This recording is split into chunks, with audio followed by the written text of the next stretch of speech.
Little Bunny's sleepless adventure once upon a time. In a meadow filled with wildflowers and towering trees, lived a little bunny named Benny. Benny didn't have any brothers or sisters, but he did have a cozy burrow with his very own soft bed made of fluffy moss. He had everything he needed, except sometimes he felt terribly lonely. One night, no matter how much he tried, Benny couldn't fall asleep. He tossed and turned and finally thought to himself, "What I really need is the company of a good friend." So he decided to visit his friends. Benny hopped over to his neighbor, Squirrel, who was known for being a great companion. "May I sleep here tonight?" Benny asked. "Of course. Come on in," said Squirrel, welcoming Benny into his warm treehouse. The two friends snuggled up in bed, and Benny felt so happy not to be alone. "Good night, Squirrel," Benny whispered. "Good night, Benny," Squirrel replied. For a moment, everything was perfect, but then… crunch, crunch. Benny sat up with wide eyes. "What's that noise?"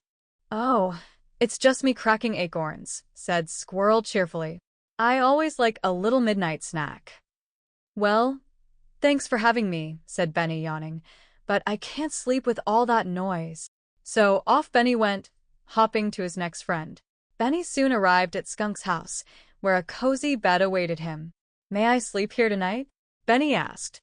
"Yes, yes, 100 times yes," Skunk exclaimed excitedly. "No one has ever asked to stay over." Benny smiled and climbed into bed with Skunk. They were fast asleep in no time, but before long, Benny's nose twitched. He sniffed the air. Something smelled strange. "What's that smell?" Benny asked, holding his nose. "I'm afraid that's me," Skunk confessed. "I got scared in my sleep and, well, I sprayed." Benny's nose wrinkled. "Well, thanks for having me, but I can't sleep with that smell." And with that, Benny hopped away once more. This time, he visited Porcupine. "May I sleep here tonight?" Benny asked hopefully. "Certainly," said Porcupine. "You take my bed, and I'll sleep on the floor." Benny excitedly climbed into Porcupine's bed. But just as he bounced up and down, he screamed, "Oh, UCH! What's in this bed?" "It's just my quills," Porcupine said. "I lose a few every now and then." "Well, thanks for having me," Benny said, rubbing his sore paw, "but I can't sleep with all those prickles." Benny hopped away again. His next stop was at Bear's cave. "May I sleep here tonight?" he asked. "Sure, make yourself at home," Bear said, yawning. Benny was so tired by now that he curled up on the floor and quickly fell asleep. But soon, a loud noise woke him up. Grew a wire. Benny sat up in shock. "Oh no, it's thundering," he cried. But it wasn't thunder at all. It was Bear, snoring loudly. Benny sighed. "Thanks for having me," he whispered, "but I can't sleep with all that snoring."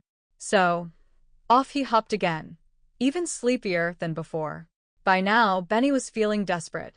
He finally arrived at Owl's tree. "May I sleep here tonight?" he asked, his eyes drooping. "Why, yes," said Owl. "But I stay up late reading. That's how I became so wise." Benny was too tired to care. He snuggled into bed, but soon after, a bright light woke him up. "Owl, can you please turn off the light?" Benny groaned. "I'm afraid not," Owl said. "I read every night." "Well, since you're so wise, Owl, could you tell me how I'm ever going to get some sleep?" Owl thought for a moment. "That's easy," he said. "You need to go back home, Benny. There's no place like your own bed." Benny's ears perked up. Could it be true? Too tired to hop, Benny dragged himself home through the moonlit meadow. His bed had never looked so inviting. He flopped onto the soft moss and snuggled under his cozy blanket. No crunching, no strange smells, no prickles, no snoring, and no bright lights, Benny whispered to himself. Just me, my bed, and peaceful quiet.